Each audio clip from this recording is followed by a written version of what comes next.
12th English medium poem my father travels के long question answers देखेंगे। My father travels ये poem Dilip चित्रे के द्वारा लिखी गई है। इसके शॉर्ट क्वेश्चन आंसर्स जो है मैंने पार्ट 1 में इसके डाल दिए। आज हम इसके जो लॉन्ग क्वेश्चन आंसर्स है उस पर डिस्कस करेंगे। मैं हेमंत विश्वकर्मा श्री उमा विद्या मंदिर उच्चतर माध्यमिक विद्यालय हाटपिपलिया। आइए हम क्वेश्चन देखते हैं।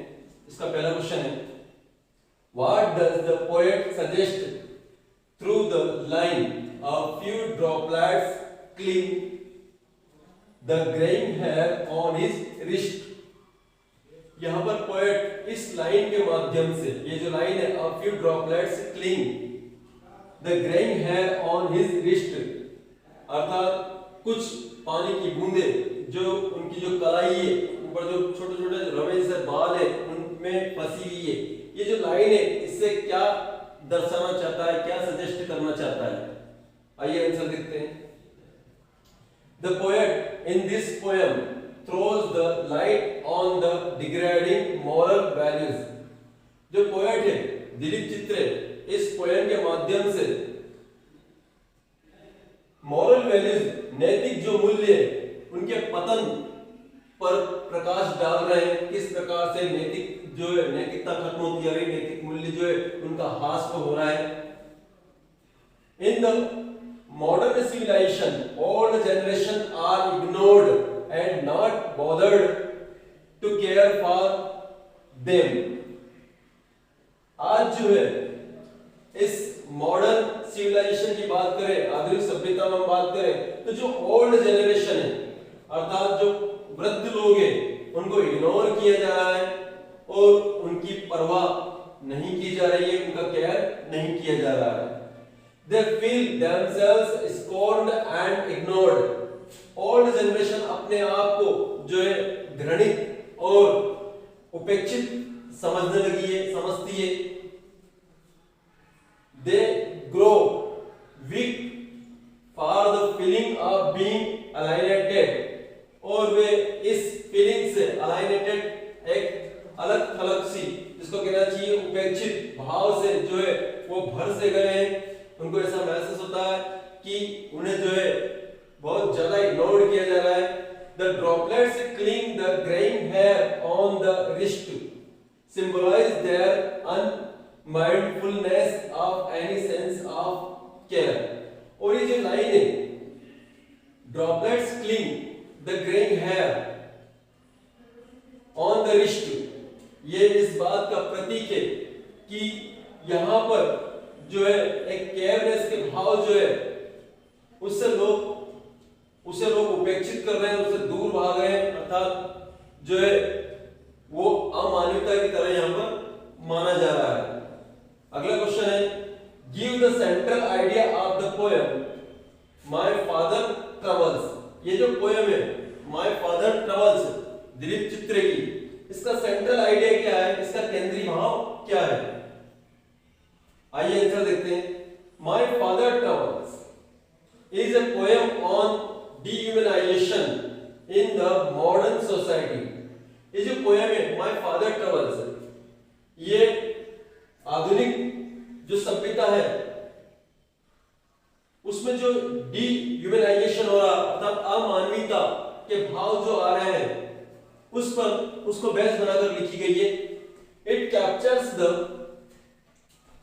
predicament of an aged man in this dehumanized urban world। इस पोएम के अंदर खास फोकस जो डाला गया है वो अमानवीयता जो ओल्ड मैन होते हैं अर्थात एज्ड मैन है उनकी दुविधा के बारे में इसके अंदर जो है वर्णन हुआ है। He feels depressed at the crumbling traditional value system and human relationship. ये जो ओल्ड एज है अर्थात वृद्ध जन है ये ऐसा फील करते हैं, ऐसा महसूस करते हैं कि वो डिप्रेस्ड हो रहे हैं अर्थात वो जो है अपना आप में बहुत दुखी अपने आप को समझते जा रहे हैं। उनको ऐसा लग रहा है कि जो ओल्ड ट्रेडिशनल वैल्यूज जो है वो खत्म होती जा रही है अर्थात जो प्राचीनतम परंपराएं जो है, जो एक कहना चाहिए आदर भाव की, सत्कार की, जो वृद्ध जनों के प्रति जो होती है, वो धीरे धीरे जो है खत्म होती जा रही है। और मानवीय जो संबंध होते हैं, मानवीय रिलेशनशिप जो है वो भी खत्म होती जा रही है, और वे इस भाव से डिप्रेस्ड हो रहे हैं। The younger generation lacks sincerity for their elders. आज की जो युवा है, जो यंगर जनरेशन है, उनके अंदर अपने वृद्ध जो है उनके प्रति सिंसियरिटी दिखाई नहीं देती है। सिंसियरिटी की काफी कमी सी लगती है। उनके प्रति आदर भाव जो है वो खत्म होते से दिखाई देते हैं। They don't bother to honor the traditional values and ways of life. ये जो नवयुवक है, आधुनिक जनरेशन है, ये जो है ट्रेडिशनल वैल्यूज की, अर्थात जो है प्राचीनतम महत्व जो है, परंपरागत जो मॉरल नैतिक प्रकार की वैल्यूज है, उनके प्रति बिल्कुल भी ये परवाह नहीं करते, उनके जो है बिल्कुल भी उनका सम्मान नहीं करते हैं। और हम आगे देखते हैं, they imitate the fast changing world trend where there is no place for the old and aged. और वे आज जो है ऐसे बदलते हुए संसार का जो इमिटेशन करते हैं, उनकी नकल करते हैं, जिसके अंदर वृद्ध लोगों की और एज्ड लोगों की जो है कोई जगह नहीं है वहां पर। अर्थात वे ऐसा चाहते ही नहीं है कि ये जो है उनके साथ उनके जो वॉज है, उनकी जो दुख है, तकलीफ है, उनको वो शेयर कर सके। वो नहीं चाहते हैं कि वो किसी भी प्रोग्राम में, किसी पार्टी वगैरह में वो उनके साथ, यानी कि एज लोग उनके साथ, यंग जनरेशन के साथ जाए। कुल मिलाकर यहाँ ये कहा जा रहा है कि वो उन्हें नेग्लेक्ट करते हैं। This is the negative aspect of the modernization. और ये जो है आधुनिकरण, जो कह सकते हैं मॉडर्नाइजेशन, कि ये नेगेटिव एस्पेक्ट से, अर्थात नकारात्मक भाव है। थर्ड क्वेश्चन है, comments on the mood in the poem. इस पोएम जो हमने पोएम पढ़ी है, जिसे माय फादर ट्रेवल्स, ये पोएम का नाम है, इसके मूड, इसका जो माहौल है, मूड मतलब माहौल को कहते हैं, हाव भाव को, जिसके बारे में वो लिखी गई, वो उस पर हमने को कमेंट्स लिखना है। आंसर देखते हैं इसका। The poem is written in a mood of deep concern for the changing world where we are losing our values. ये जो पोएम लिखी गई है, इसमें जो है एक गहरा कंसर्न है, एक डीप कंसर्न लिया हुआ है किस पर?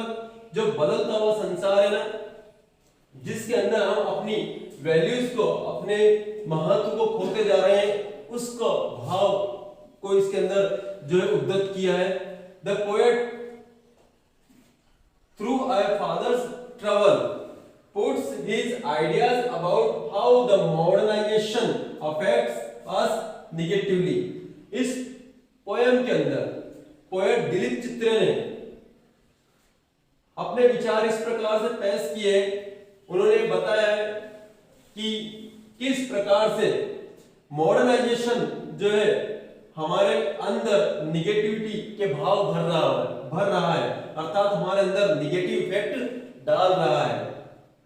We are being detached from old values, और हम इस मॉडर्नाइजेशन के कारण, इस आधुनिकीकरण के कारण जो है हमारे ओल्ड वैल्यूज से, हमारे जो मॉरल वैल्यूज से, उनसे हम दूर भागते जा रहे हैं, अर्थात हमारे नैतिक मूल्यों को हम भूलते जा रहे हैं, वृद्ध जनों का आदर सत्कार हम भूलते जा रहे हैं।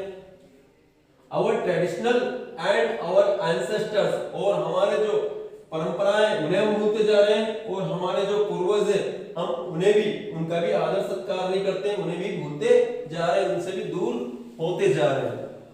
The new generation has its own views and values. जो नई जनरेशन है, जो नई पीढ़ी है, उनके अपने खुद के विचार होते हैं, उनके अपने खुद के महत्व होते हैं।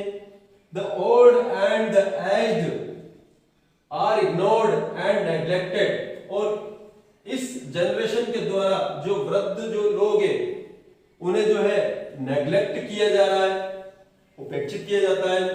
The poet grows so depressed that he even thought of the nomads. This indicates that he finds the world of new generation not better than the world that was inhabited by nomads, our ancestors who came to India from a distant lands।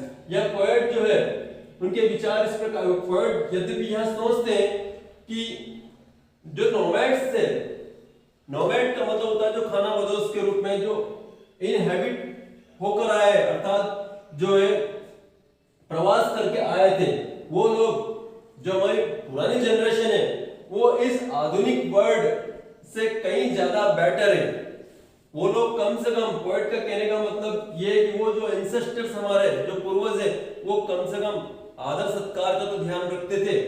आज की जो generation है, ये new generation है, ये नई जो पीढ़ी है, ये मॉडर्नाइजेशन के जाल में फंस चुकी है, अर्थात आधुनिकीकरण के जाल में फंस गई है और ये जो है कॉपी कर रही है आधुनिकता का, और इस प्रकार से जो है वो अपने जो वृद्ध जन है उन्हें भूलती जा रही है। और इस प्रकार से जो है एक प्रकार से देखा जाए तो ये वो जो वृद्ध जन है वो इस प्रकार से अपना एक अपमान फील करते हैं। इस प्रकार से इसके सारे क्वेश्चन हमने देखे और ये पोएम के सारे क्वेश्चन हमने इसमें लिए। Thank you.